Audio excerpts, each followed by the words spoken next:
Voilà les amis, j'espère que vous allez bien, que vous portez bien, que tout va pour le mieux dans le meilleur des mondes. Je suis Vanessa et des Petites Mains de Ninon et cette vidéo, c'est une vidéo pour vous présenter comment est-ce qu'on utilise un contrant. C'est cette petite chose qu'on voit un petit peu de partout. Alors d'abord, ce qu'il faut savoir, c'est que du coup, vous ne serez pas obligé d'écrire sur un papier à quel rang est-ce que vous en êtes et vous avez toujours, donc ça sert à ça, hein, vous avez toujours 10 anneaux, dont un qui va être d'une couleur différente. Celui-là, c'est moi qui l'ai fait, donc j'ai fait une petite erreur parce que j'étais pressée, je pense. Mais peu importe. En fait, vous avez deux manières de vous en servir. Il y en a qui commencent, qui vous disent que le petit babiole est en bas et non pas en haut. Donc, si vous faites le premier rang, en fait, à chaque rang, vous allez commencer à faire passer votre aiguille dedans, comme là. Hop, le rang 1. Et après, on continue à tricoter. Tac, tac, tac, tac, tac. On continue tout notre cercle, notre tricot. On arrive ici.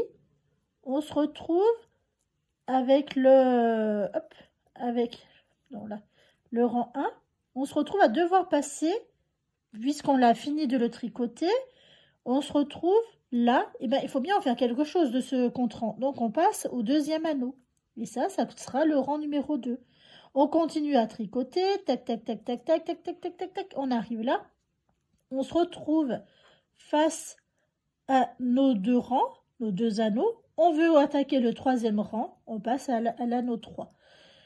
Pareil, une fois qu'on arrive à la fin du troisième rang, eh ben, on passe à l'anneau 4. Naturellement, enfin, ça va se faire tout seul. Il y a un moment donné où en fait vous allez avoir un qui est plus clair ou plus foncé ou différent ou pas. Des fois il y en a qui ne l'ont pas. Souvent c'est le cinquième, c'est fait pour vous repérer. Moi au début j'avais suivi, enfin bref, je vous expliquerai après. Et là, une fois que vous en êtes au rang 9, quand vous allez arriver au rang 10, à celui du haut qui est là, au rang 10, donc là, hop, moi, au fait, à mon tricot, j'en suis à la 10e répétition. Il faut que j'en fasse 12. Donc là, j'en suis au rang 10. Et pour savoir que c'est le rang 10, on va déplacer une babiole avec un mousqueton. Et ce mousqueton, on va le déplacer toutes les dizaines. Donc le premier, c'est la première dizaine. La deuxième dizaine, donc la vingtaine, trentaine, quarantaine, etc., etc. Et là, hop, donc là, j'en suis là. Je vais tricoter mon rang complet, mes 300 mailles. Une fois que je vais arriver là, qui sera tricoté, ce rang? Eh bien, il va falloir que je passe au 11e. Donc, hop, voilà, au 11e rang. Donc, je repasse dans le premier anneau. Et ce qui fait que me dire que c'est le 11e rang, c'est parce que j'ai ma babiole des dizaines qui est sur l'anneau numéro 1, donc ça fait 10, plus le premier, vu que je suis, mon aiguille est dans le premier anneau, donc ça fait 11. Voilà, c'est quelque chose de très très simple. Moi aussi, je m'en sers pour noter mes augmentations, parce que des fois, vous avez des nombres de rangs à compter, et on vous dit tous les 4 rangs, il faut faire l'augmentation. Et bien moi, ce que je fais, je chope un mousqueton, un autre truc, genre un mousqueton ou comment ça s'appelle? Une espèce d'épingle ou un anneau de progression, et je m'en sers pour noter les augmentations. Donc en fait, ça me fait, la première augmentation, je le mets sur le premier anneau, je fais mes 4 rangs, donc je compte 1, 2, 3, 4. Quand j'arrive là au 4e, je sais qu'il faut que je fasse une autre augmentation, donc ma babiole, mon mousqueton des augmentations, je la passe au rang 2. Mais je continue à compter mes rangs normalement, c'est juste une aide supplémentaire. Je ne sais pas si j'étais hyper claire, mais là, en fait, moi j'en suis au 10e rang, donc hop, je retombe là. Donc j'ai 10 anneaux, donc j'en suis au 10, au plus haut. Et pour savoir que c'est bien au 10, je mets bien mon mousqueton sur le premier qui me dira ma dizaine. Et là, je continue. J'ai 300 mailles à faire, donc imaginez un peu si je... Enfin,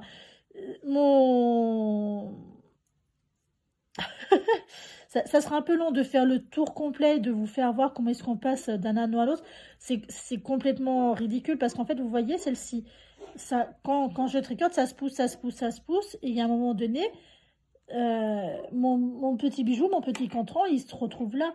Et c'est là qu'il faut que je passe au rang supérieur, à l'anneau supérieur. C'est hyper simple, hyper astucieux. Celui qui a inventé ça, il est super intelligent. Parce que du coup, ça facilite vachement la chose. Et surtout, moi, comme je vous dis, sur les augmentations qui ne sont pas régulières, je rajoute en fait un mousqueton dedans, ou un anneau de progression, ou un autre truc qui n'a rien à voir avec mon contrant, qui fait que je vais y arriver et que je vais m'en sortir. À compter en même temps, sans m'y perdre, sans avoir à me prendre la tête, sans... Voilà, c'est une petite aide supplémentaire. Mais du coup, voilà. On m'a demandé plusieurs fois de faire une anneau exprès, de bien faire voir en tricotant tout le rang. Mais honnêtement, enfin vous imaginez, là j'ai 400 rangs. Si la vidéo, vous la trouvez toujours pas très claire, que mes explications sont pas très claires, c'est possible. Dans tous les cas, ce que je ferais, eh ben, je prendrais sur une manche et je vous ferai voir comment est-ce qu'on passe... Comment est-ce qu'on fait, tout simplement. Mais c'est vrai que ça, voilà, ça, moi je vous parle du tricot en rond parce que c'est là où c'est le plus pratique pour l'utiliser. Mais on n'est pas obligé, c'est exactement la même chose sur le tricot à plat. Simplement, eh ben, le à plat, essayez de le mettre à la place d'un marqueur, sinon au centre. Et à chaque fois que vous passez, ben voilà, vous passez... À chaque fois que vous passez l'aiguille dedans, et ben vous augmentez d'un niveau, tout simplement. C'est pas difficile à faire, faut juste le faire, prendre le temps. N'hésitez pas à vous en servir la première fois, sans même trop savoir, hein, vous avez le droit de ne pas être toujours très très à l'aise avec. Et vous verrez que c'est le genre de système qu'on ne sait plus se passer parce que c'est drôlement intéressant, c'est un gain de temps et c'est en plus tout mignon, tout plein. Vous n'êtes pas obligé de les acheter. Vous pouvez les faire si vous avez du temps devant vous, si vous comptez en faire plusieurs, ou si vous en désirez plusieurs. On trouve les anneaux sur AliExpress, les babioles sur AliExpress, ou Temu, ou de n'importe quel site chinois. Ou sinon, vous pouvez carrément les acheter vers des teinturières. Je pense par exemple à EV3 Eve qui en vend, ou elle en vendait, mais je crois qu'elle en vend encore. Je pense à... Ah, comment ça s'appelle? J'oublie toujours son nom. Mais je crois qu'elle l'a mis en suspens pour l'instant. Il y en a plein sur Etsy. Alors après, voilà, à vous de voir les modèles que vous aimez. Au niveau budget, qu'est-ce que vous en pensez? Moi, j'ai décrété que je préférais les faire parce que déjà, je suis quelqu'un de plutôt manuel et qui adore faire ça, tout simplement. Mais si vous en avez juste besoin d'un, c'est pas très intéressant d'acheter tout le matériel pour le faire. Si vous en voulez 3, 4, 5, selon les projets, selon ci, selon ça, moi c'est ce que j'ai fait. Une période, je voulais même en vendre sur Etsy. Parce que j'ai beaucoup aimé les faire.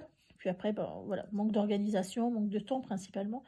Du coup, après, j'avais abandonné l'idée. Mais c'est quelque chose de très très facile à faire, très agréable à faire. Mais c'est sûr que si vous en voulez qu'un, achetez-le, hein, ça vous coûtera largement moins cher et vous allez gagner du temps. Ce que je voulais aussi vous dire, il existe plusieurs diamètres de cercles. Et c'est pareil si vous les achetez tout fait.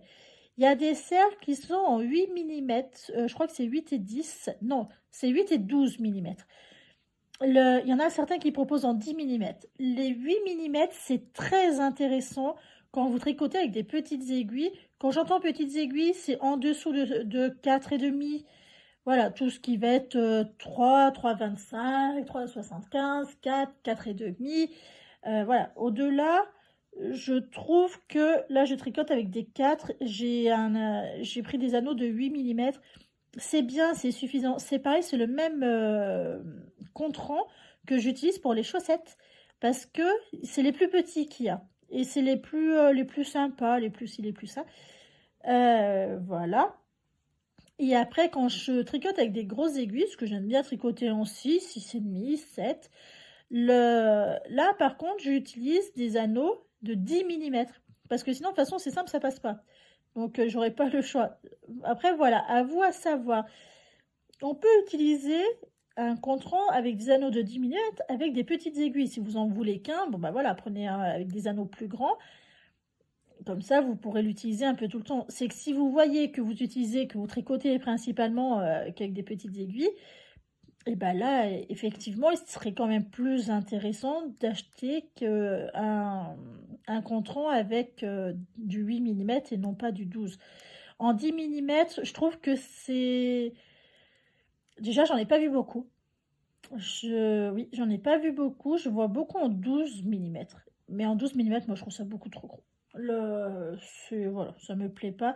Je sais que moi, j'avais acheté en 8 et en 10, ce que j'ai fait. Mais à l'achat, j'avais vu qu'il y en avait qui proposaient en 12 mm. Mais voilà, là, je pense que c'est vraiment pour les grosses aiguilles. Il me semble que moi, ça passe pas dans du 8 ou du 9 en 10 mm. Je tricote très peu en 8. Je crois que j'ai tricoté une fois. Oui, voilà, il n'y a pas de quoi avoir un contrant adapté. Hein. Si c'est une fois par an, prenez une feuille, un stylo, ça marche tout aussi bien. Mais c'est vrai que voilà, c'est vraiment le truc, on va peut-être bien y arriver à un moment donné. Le truc à savoir que c'est quand même quelque chose qui peut devenir accessible, mais qui ne l'est pas forcément. Il y en a qui vendent ça très cher sur Etsy, il y en a qui vendent ça à des prix corrects. Il y a, je sais plus si Margeval en fait ou pas. Non, je crois qu'elle fait que des sacs. Ah, je me rappelle plus comment est-ce qu'elle s'appelle. C'est Mademoiselle. Ah, je sais plus. Elle fait aussi des cours de tricot. Ah zut, je sais plus. Elle, c'est sûr qu'elle en fait en plus. Donc c'est bête que j'arrive pas à retrouver le nom. Mademoiselle Peluche, non? Ou un truc comme ça. Oh, je sais plus. Je vais vous dire une ânerie. Ça va être nul. Hop, je l'ai sauté. Oh. C'est le fil que j'utilise, en attendant qu'on arrive jusqu'à mon contrant. Le fil que j'utilise, celui-là, c'est un fil qui vient de chez Katia, que vous ne retrouverez sûrement pas, parce qu'il date d'il y a 8 ans. J'ai retrouvé la date. Et c'est du Pacifique de chez Katia, 50% modal, 50% acrylique. Il est hyper agréable à tricoter. Il est doux. Il n'est pas du tout extensible, contrairement au Mérino qui est quand même, voilà, qui a une certaine élasticité quand on tricote, ce qui rend le truc hyper agréable. Là, bah non, il n'y a pas ça. Et pourtant, je peux vous assurer que c'est vachement plus agréable que du coton. Donc du coup, très très plaisant. Hein, voilà. Faut que je pousse, du coup, je pousse. Hop. L'avantage, pareil, du tricot circulaire, c'est que c'est, comme là, c'est tout en jersey, et ben on avance, on avance, on avance. Et ça avance vite, bien, et c'est facile. Si vous avez jamais fait un tricot, un pull, et que vous avez envie, que c'est un pull en raglan, et ben moi, je vous conseillerais le Cordélia Voir, c'est celui que je suis en train de faire. Il y a homme, femme, enfant, bébé, il me semble. Et honnêtement, je le trouve génial. Je le trouve génial. C'est la 3e fois que je le fais. Je trouve qu'il taille bien. Quand on se mélange pas les pinceaux avec les tailles, qu'on colorie bien la bonne taille à chaque fois, et ben c'est cool. Parce que alors, moi, la première fois, j'avais voulu faire un pull pour mon petit frère. Pour mon petit frère, n'importe quoi, pour mon fils. Et ben, comment vous dire, j'ai mélangé toutes les tailles. Alors, une horreur. Une horreur, je comprenais pas. En plus, je pense que j'étais à un niveau d'extrême fatigue parce que j'avais fait un 5e raglan. Et c'est pas mon premier pull. C'était loin d'être mon premier pull. Mais bon. Qu'est-ce que vous voulez que je vous dise? Mais bon, mon petit le parle bien. Il aime bien quand même. Qu'est-ce que vous voulez? Il est encore innocent. Alors là, vous voyez, on arrive sur mon contrant. Je sais pas en fait si vous voyez bien. On arrive sur mon contrant. Donc là, j'en suis au 10, rang 10, et je vais passer au rang 11. Donc, j'arrive à mon contrant. Hop. Et pour passer au rang 11, je retourne au 1, parce que j'ai le 10 qui est affiché là. Ça, c'est celui qui m'annonce les dizaines. Hop. Je passe au rang 11. Et voilà. Et je continue mon petit rang. Hop. Et voilà. Il faut que je m'arrête au rang 12 pour la séparation des manches pour ma part. Voilà en gros comment est-ce qu'on fait. C'est hyper facile, c'est hyper addictif, je trouve ça super pratique. Et je crois que je vous ai pas pris dans mon sens, attendez. Je je ne saurais pas mieux comment vous expliquer en fait. À chaque rang, chaque unité, donc 1, 2, 3, 4, 5, 6, vous montez d'un anneau, tout simplement. Et à chaque dizaine, c'est le progress qui se promène. 10, 20, 30, c'est le rang, pour 10, c'est le rang 1, pour 20, c'est le rang 2. Et vous les cumulez. Si vous êtes à 22, ben vous avez le mousqueton plus votre aiguille dans le même anneau. Et après, vous passez à 23, ben votre aiguille est dans le rang, dans l'anneau 3, mais votre mousqueton de dizaine, il reste dans le 2. J'espère que c'est clair. Si c'est pas clair, vous me le dites. Hein, je vous retournerai ça avec une manche où là, c'est vachement plus court. Mais je vois pas mieux comment vous faire voir, parce que vous faire voir que je tricote un rond, bon ben voilà, c'est facile, hein, vous savez comment faire. Mais c'est quelque chose auquel moi j'ai tendance à recommander un contre-rang, parce que c'est trop facile. C'est pareil sur les augmentations. Moi, comme je vous ai dit, hein, j'utilise un mousqueton, un anneau, comment on appelle ça, qu'on trouve pas cher. Pas un mousqueton, une épingle que voilà, je décale à chaque augmentation, que je rajoute en fait dedans, qui n'a rien à voir avec mon compte rang de tricot, mais qui compte mes augmentations. Voilà. Et bien, écoutez, je vous souhaite une très bonne journée, soirée quand vous regarderez cette vidéo. J'espère avoir été assez claire. Si ce n'est pas le cas, vous me le dites en commentaire. Et je vous souhaite une très bonne journée, soirée. À très bientôt.